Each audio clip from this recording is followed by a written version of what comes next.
Pasamos al asa de Henle. El asa de Henle tiene la función principal de crear un intersticio hipertónico. Además, se encarga de reabsorber dos moléculas que no se reabsorben en el túbulo proximal, que son el yodo y el magnesio, y además reabsorbe otras sustancias. El asa de Henle se compone de dos partes. La primera parte es la porción descendente y la segunda es la porción ascendente. La porción descendente es la delgada y la ascendente tiene una parte fina y una parte gruesa. La primera pregunta que nos tenemos que plantear, como en todos los segmentos, es cómo está la permeabilidad. Pues fijaros, desde que comienza la zona ascendente del asa de Henle es totalmente impermeable al agua. De manera que, fijaros, si dividimos el túbulo en dos partes, partiéndolo justo por la mitad del asa de Henle, desde que empieza la porción ascendente hasta el túbulo colector medular, con todo lo que incluye el túbulo distal, el túbulo colector, todo eso es impermeable al agua. La parte que empieza desde el asa de Henle descendente e incluye el túbulo proximal, todo eso es permeable al agua. Bien, la orina que salía del asa de Henle y que llegaba al túbulo distal es una orina diluida, es decir, tiene una osmolaridad de unos 100 miliosmoles. Y la orina que llega al asa de Henle, es una orina isosmótica, que significa que tiene una osmolaridad alrededor de 300 miliosmoles, que es la osmolaridad del plasma. El transportador, en el asa de Henle solo existe un transportador que tengáis que saber, que se sitúa en la porción ascendente del asa de Henle. Este transportador reabsorbe tres sustancias: reabsorbe sodio, dos cloros y un potasio. Reabsorbe todos estos desde la luz tubular y los mete al intersticio. Un cloro, dos cloros, un sodio y un potasio. El diurético que actúa en este segmento tubular son los diuréticos de Lasas. Es la furosemida y el muy conocido Seguryl. La furosemida lo que hace es inhibir este transportador. Al inhibir este transportador, lo que se produce es que va a eliminar más sodio. Elimino más sodio por lo mismo que habíamos explicado antes, porque en el asa de Henle, en condiciones normales, reabsorbo 90 miliequivalentes de sodio. Estos 90 miliequivalentes no se van a reabsorber si doy furo, con lo cual, ¿qué pasa? Que al túbulo distal va a llegar muchísimo más sodio del que llega normalmente, va a llegar 10 veces más. El túbulo distal va a intentar trabajar el doble y va a conseguirlo para reabsorber 20 miliequivalentes.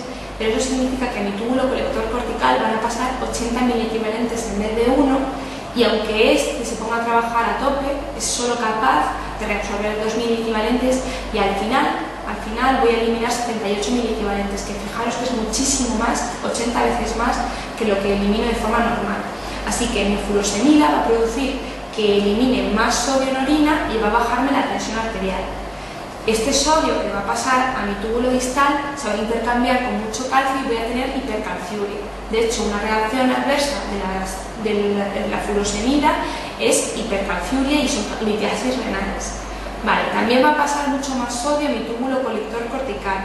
Al pasar más sodio a mi túbulo colector cortical, esto va a estimular la aldosterona, va a ponerse a trabajar y va a reabsorber mucho más sodio el canal de sodio. Esto va a crear un mayor gradiente electronegativo que va a fomentar que salga más potasio para intentar frenar este gradiente electronegativo, con lo cual voy a tener hipopotasemia, y además va a salir muchos más protones, con lo cual va a producirme alcalosis.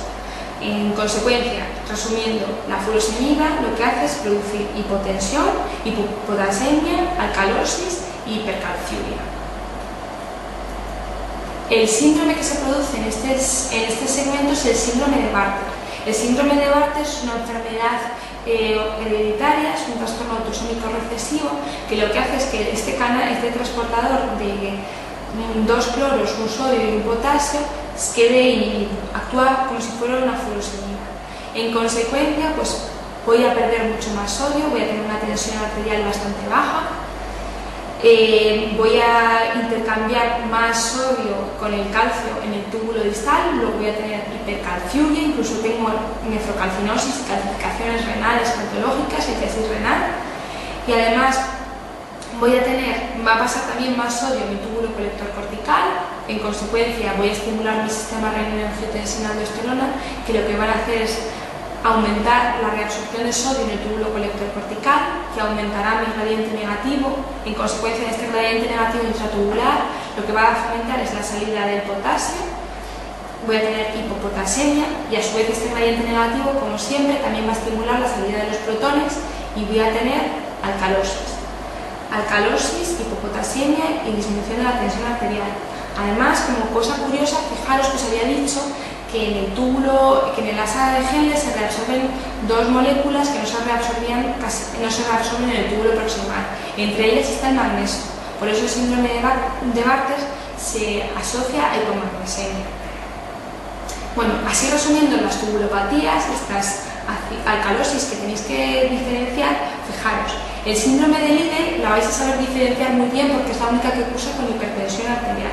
El síndrome de Gitelman, lo que os tenéis que acordar es que, a diferencia del síndrome de Bartter, cursa con un calcio en orina bajo, que justo estoy bloqueando ese canal, y el síndrome de Bartter va a tener hipotensión y además va a tener un calcio alto, ¿vale? Funciona como si fuera una furosemida.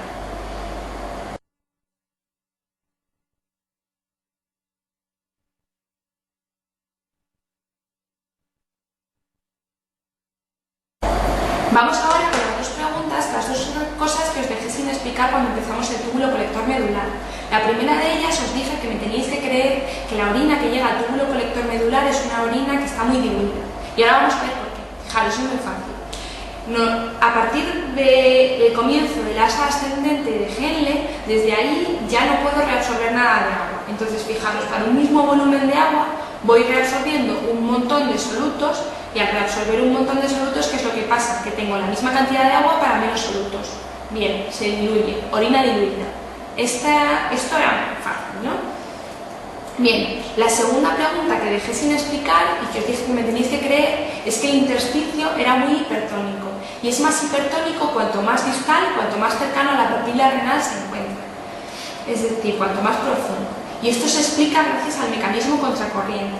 El mecanismo contracorriente se llamó así porque, fijaros, gracias a la disposición de horquilla del asa de Henle, en la porción descendente la orina va en sentido justo contrario a la porción ascendente. Por eso se llamó contracorriente. El mecanismo contracorriente, bueno, para que el intersticio sea hipertónico interviene también un poco el túbulo colector medular. Así que fijaros, yo aquí he dibujado el asa de Henle y un poquito del túbulo colector medular. Vale. Cuando a mi asa de Henle llega un sodio, en mi porción descendente no existe ningún transportador que pueda transportarme el sodio al intersticio. De manera que el sodio que llega a mi túbulo descendente viaja hasta la porción ascendente del asa de Henle, donde se reabsorbe gracias al transportador que os he explicado antes. El transportador que reabsorbe sodio, 2 cloros y un potasio. El catión más importante para comprender este mecanismo contracorriente es el sodio, así que nos vamos a basar solamente en el sodio. Bueno, pues ya como os digo, en el asa ascendente de Henle se reabsorbe un sodio, de manera que el sodio va a pasar a mi intersticio. Como voy reabsorbiendo sodios, mi intersticio va a alcanzar una concentración más alta de sodio, con lo cual se va haciendo más hipertónico. Fijaros, esta hipertonicidad del intersticio lo que promueve es que en mi porción descendente, que habíamos dicho que era totalmente permeable al agua, quiere equipararse osmóticamente al intersticio, con lo cual va a perder una gotita de agua que va a salir al intersticio. Esta gotita de agua que se va a perder del interior de mi túbulo descendente va a contribuir a que la concentración en mi túbulo descendente aumente. Y realmente la concentración en el túbulo descendente se va a equiparar a la concentración que tengo en el intersticio. Esta salida de agua, por otro lado, no va a hacer que mi intersticio pierda la hipertonicidad. ¿Por qué? Porque aquí va a llegar otro sodio y el sodio lo que va a hacer es reabsorberse otra vez, con lo cual mi intersticio va a persistir hipertónico. Fijaros que además yo aquí he pintado uno, pero hay muchos más transportadores. Pero es que además, fijaros que mi orina, que ya está en mi porción descendente, lo que he pintado de amarillito ya está más concentrada, va a fluir. Para entender esto vamos a hacer un esquema mucho más fácil. Fijaros, yo he pintado aquí mi asa de Henle y he pintado 4 gotitas. He pintado 4 gotitas en un momento hipotético que fuera cero. Fijaros que todas tienen la misma osmolaridad, que es lo que significa el 300. Las he pintado en 300 porque os he dicho que allí la orina a la SGL, a la porción descendente, llega una orina isosmótica, es decir, con una osmolaridad de 300. Vale. He pintado todas con la misma osmolaridad. Pues fijaros, gracias a los transportadores de sodio, se va a reabsorber sodio al intersticio, que es lo que significan las flechas rojas. Al pasar sodio al intersticio, fijaros que en consecuencia de esto, la gotita que está en mi porción ascendente se va a diluir y la gotita que está en mi porción descendente se va a concentrar gracias a la pérdida de agua hacia el intersticio. Con lo cual, fijaros, las que estaban en la porción descendente van a tener una osmolaridad ya de 400 y las de la porción ascendente de 200. Vale, pero es que la orina fluye, que es lo que quiere significar esta flecha redondeada roja. Entonces, en el segundo paso, fijaros, solo he movido la orina. Las dos que estaban en la parte ascendente quedan ahora en la parte más distal, en la parte más baja, y he puesto una nueva gotita que es la que entra porque fluye la orina. La he pintado a 300 porque acordaros que la orina llega en la SGL en una osmolaridad de 300. En este momento, fijaros que también se va a producir reabsorción de sodio. Van a perder hacia el intersticio para seguir siendo hipertónico. Lo que va a producir que la porción que está las gotitas que están en la porción descendente se concentren más y las que están en la porción ascendente se diluyan más. Fijaros que he pintado lo que es el paso. La que había llegado, que antes estaba en 300, ahora pasa a 400, gracias a que se concentra, y la de 400 pasa a 500. Las otras se diluyen. Pero es que mi orina sigue fluyendo, que es lo que significa otra vez la flechita.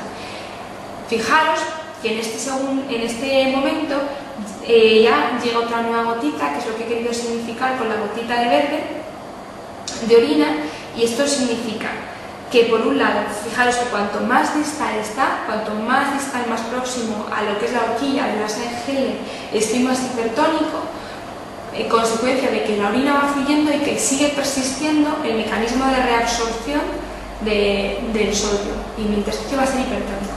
De manera que, fijaros, yo he pintado aquí que la osmolaridad, realmente las gotitas las tendría que haber pintado, dentro de la SGL, pero las he pintado fuera para no manchar más el dibujo.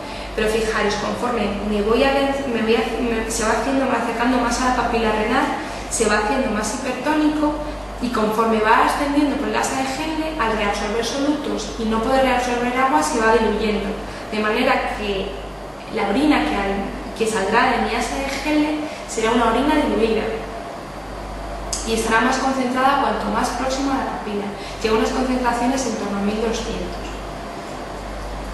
Además, existe otro mecanismo que hace que el intersticio sea tan hipertónico, y ese otro mecanismo funciona en el túbulo colector medular. Fijaros, en mi túbulo colector medular hay una molécula de la que no hemos hablado hasta ahora, que es la urea. La urea es una molécula muy pequeña que es muy sensible a los cambios de concentración. En el túbulo colector medular, cuando tengo estimulada mi ADH, va a pasar mucha agua a mi intersticio. Fijaros que lo he pintado con la gotita. Si yo reabsorbo agua, pero mis solutos no se reabsorben, en consecuencia va a aumentar la concentración de urea en mi intersticio, en mi luz tubular, perdón. Al aumentar la concentración de mi urea en mi luz tubular, esto va a ser un estímulo para que por difusión pasiva pase al intersticio. Entonces se reabsorbe urea a mi intersticio. Esta urea es capaz de producir bastante carga y contribuye a la hipertonicidad del intersticio. Además, también la ADH estimula canales que fomentan la reabsorción de la urea. O sea que la urea, que se reabsorberá más en las zonas más distales, que es donde está más concentrada, también contribuye a favorecer que mi intersticio sea más hipertónico.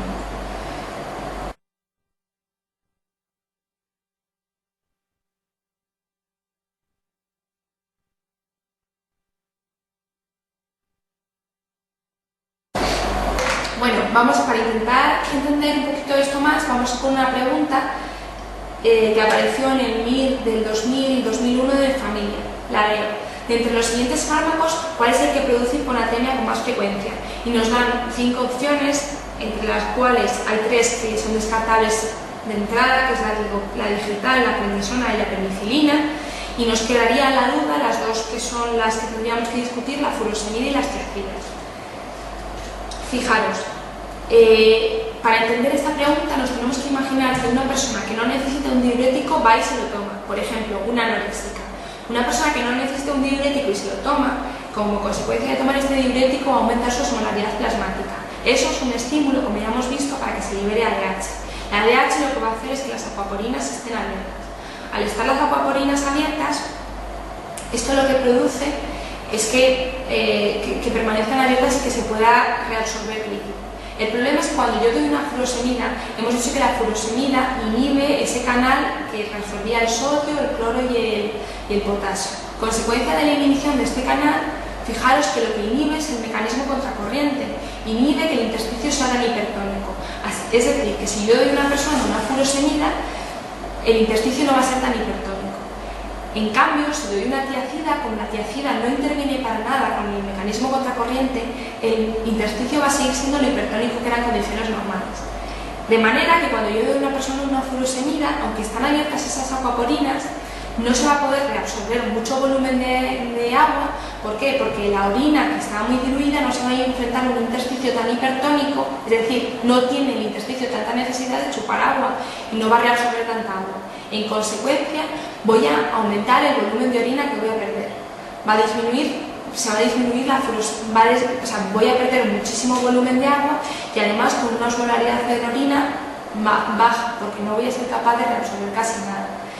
Al contrario, las tiacidas lo que hacen es, como no alteran el mecanismo contracorriente, van a poner en relación una orina que está muy diluida con un intersticio muy hipertónico, muy ávido de agua. Entonces, ¿qué va a pasar? Que se va a reabsorber muchísima agua, en consecuencia el volumen de orina no va a ser elevado, incluso la osmolaridad en orina va a ser normal o incluso alta.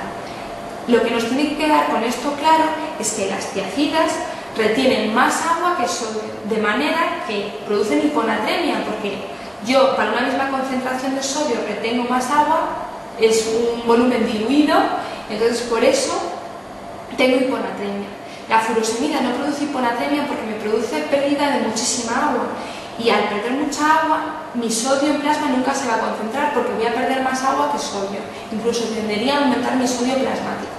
¿Vale? Entonces, la respuesta a esta pregunta, ¿cuál produce hiponatremia con más frecuencia? Son las tiacidas, porque las tiacidas, al reabsorber más agua, es como que diluyen y producen hiponatremia dilucional.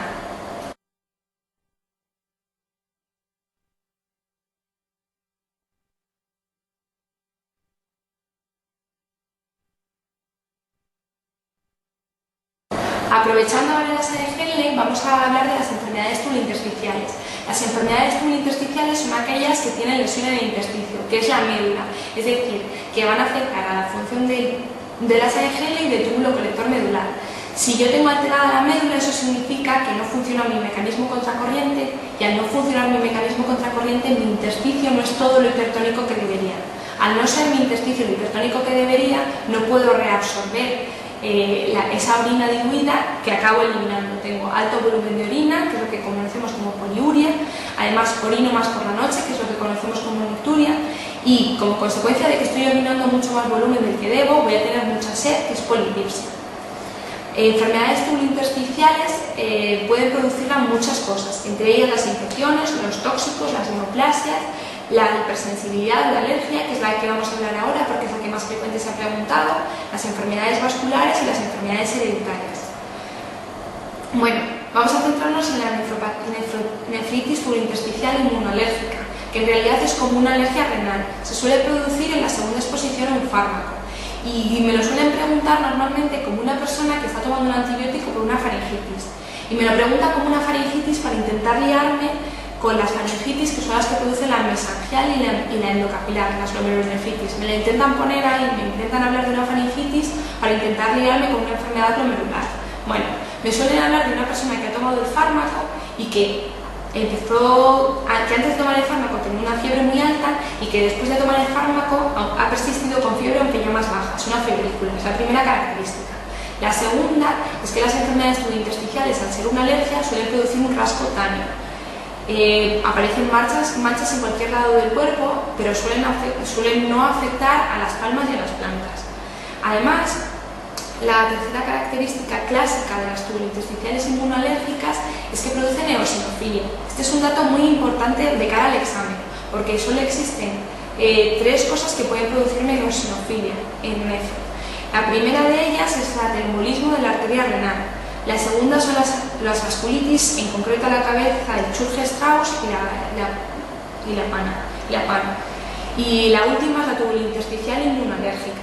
Todas estas tres pueden producir eosinofilia. Entonces, cuando me hablen en un cuadro de nefro de eosinofilia, ya tengo que descartar todas las demás que no son estas tres. Bien, estas tres primeras de las que os he hablado, la febrícula, el RAS y la eosinofilia, son la triada clásica de la nefritis tubulointersticial inmunoalérgica. Bien, también puede producir insuficiencia renal aguda, habitualmente no oligúrica. Ya os he dicho que las intersticiales son precisamente poliúricas. Además, como consecuencia de que es una afectación renal aguda, cursa con agrandamiento de los riñones, eso lo que hace es distender la cápsula que envuelve los riñones y puede producir un dolor lumbar, aunque realmente la puniopercusión va a ser siempre negativa. Y en el caso de que biopsiáramos estos riñones, cosa que normalmente no se hace porque van bien, veríamos que tiene un infiltrado linfomononuclear en la biopsia. ¿Cuál es el tratamiento? Pues fijaros, el tratamiento es retirar el fármaco. Con eso suele ser bastante lo necesario. Últimamente lo que sí que estamos haciendo es dar corticoides. No existe todavía consenso en que haya que dar corticoides, aunque la verdad es que es lo que hacemos y suele ir bastante bien. Quiero que diferenciéis claramente la nefropatía tubulointersticial de la nefropatía tubulointersticial crónica por analgésicos. Son dos entidades distintas, fijaros. La nefropatía tubulointersticial se produce por dosis independiente, es una alergia. Yo me tomo un día de fármaco, que suele ser a la segunda exposición, y me produce la nefritis tubulointersticial. En cambio, la nefropatía tubulointersticial por analgésicos se produce por acumular muchas dosis, es decir, suele ser, me van a hablar de mujeres, o de personas consumidoras habituales de analgésicos. Entre ellas, como las personas que más consumen analgésicos suelen ser las mujeres alrededor de los 40 años, entonces me van a preguntar este tipo de caso. La diferencia también es la clínica. Por supuesto, en la clínica la tubulointersticial va a producir RAS, fiebre y eosinofilia, que os he dicho que es la triada clásica, y en contrapartida la nefropatía por analgésicos va a producir anemia y piuria con cultivos negativos.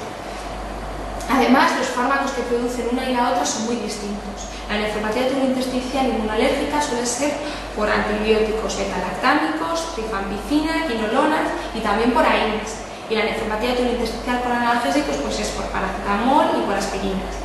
Lo que os quería recordar de la de analgésicos es que además se ha asociado a mayor riesgo de carcinoma renal de células transcripcionales. Eso es algo que han preguntado en el examen y que hay que tener en cuenta. Hasta aquí llegamos con el asa de Helling.